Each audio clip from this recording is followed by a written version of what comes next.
अगर आप hair transplant कराने की सोच रहे हैं पर जानना चाहते हैं कि हेयर ट्रांसप्लांट सर्जरी से पहले और बाद में किन चीज़ों का ध्यान रखा जाता है, यानी कि प्री हेयर ट्रांसप्लांट और पोस्ट हेयर ट्रांसप्लांट क्या प्रिकॉशंस हैं, तो दोस्तों आज की ये वीडियो आप ही के लिए है।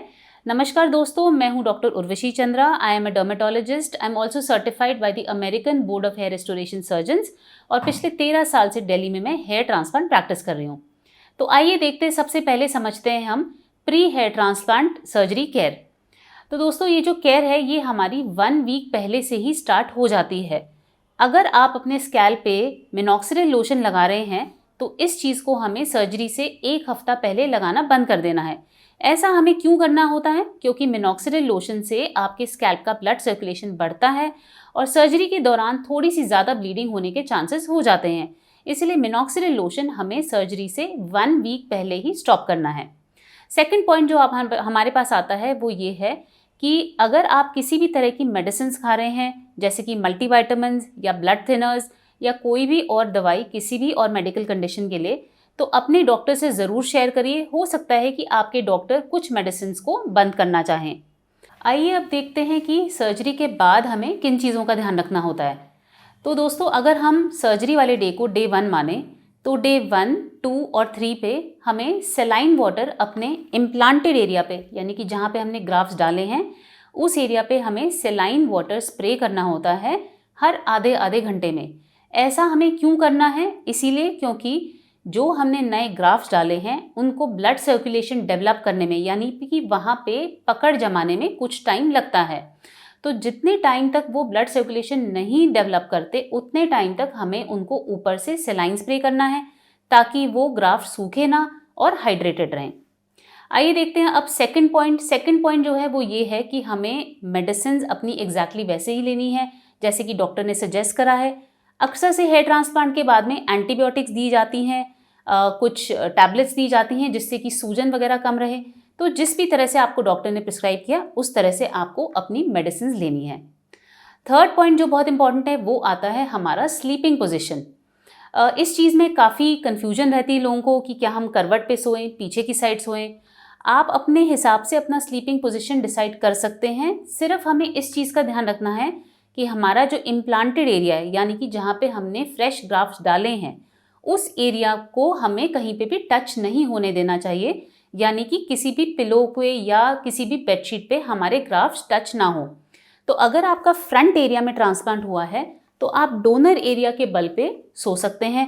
अगर आपका क्राउन एरिया हुआ है तो आप साइड में सो सकते हैं।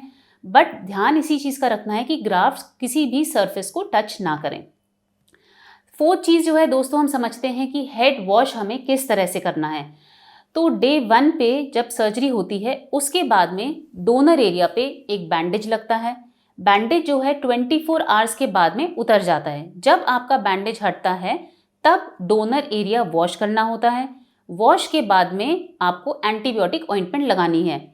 सेम प्रोसेस हमारा डे 3 पे भी होगा, यानी कि डे 2 और डे 3 पे हमें माइल्ड शैम्पू यूज़ करके डोनर एरिया को वॉश करना है और एंटीबायोटिक ऑइंटमेंट लगानी है। डे 3 तक हमारा सेलाइन स्प्रे ही चल रहा है इम्प्लांटेड एरिया पे। डे 4 से हमें अपना फुल हेड वॉश करना है इंक्लूडिंग दी इम्प्लांटेड एरिया। तो हेड वॉश कैसे करना है? हमें एक माइल्ड शैम्पू लेना है जो कि पैराबेन और सल्फेट फ्री हो। उस शैम्पू से हमें अपने हाथ में थोड़ा सा झाग बना के इम्प्लांटेड एरिया पे पैट करना है। वो झाग जो है हमें 1 या 2 मिनट इम्प्लांटेड एरिया पे छोड़ना है और उसके बाद में हमें वॉश करना है।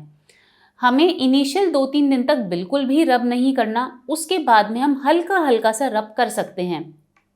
ध्यान रखिए दोस्तों कि इनिशियली कुछ दिन तक हमें शावर के नीचे डायरेक्टली नहीं खड़ा होना, बल्कि एक मग में हम पानी लेके अपने इम्प्लांटेड एरिया पे डाल सकते हैं, क्योंकि इस टाइम पे हमारे ग्राफ्ट जो हैं कमज़ोर हैं, फुल्ली अटैच हमारे नहीं हुए हैं।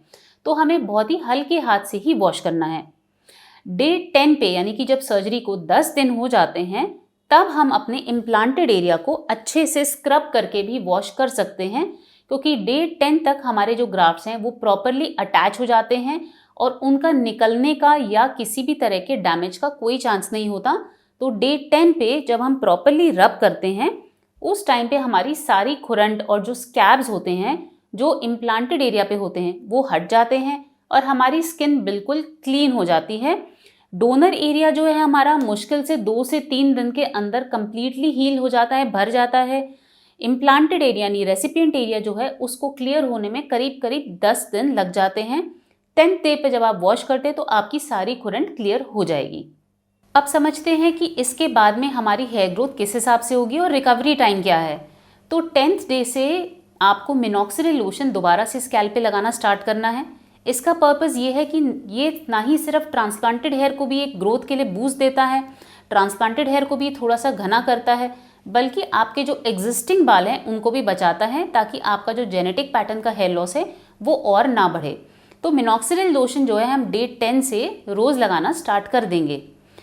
अक्सर से फर्स्ट या सेकंड मंथ के अंदर अंदर आपके जो इम्प्लांटेड हेयर होते हैं वो झड़ जाते हैं। इसका मतलब ये नहीं है कि आपके रूट्स भी चले गए। रूट्स आपके वही हैं, जो जड़ें हमने डाली है, जो ग्राफ्ट हमने डाले हैं वो वही हैं। सिर्फ जो उनके साथ में छोटा सा बाल आ जाता है वो आपका 1 से 2 महीने में झड़ जाता है। जो हमने रूट्स डाले हैं वो दोबारा से हेयर ग्रो करना स्टार्ट करते हैं। 3 से 4 महीने के बाद में आपका हेयर रीग्रोथ होना स्टार्ट हो जाएगा और फुल रिजल्ट यानी कि प्रॉपर फुल कवरेज जो है वो आपको करीब 8 से 10 महीने में मिल जाती है। हर महीने हमारे थोड़े थोड़े बाल ग्रो होते रहते हैं, जो कि आपके एग्जिस्टिंग हेयर में ब्लेंड होते रहेंगे, यानी कि एग्जिस्टिंग हेयर में मर्ज होते रहेंगे।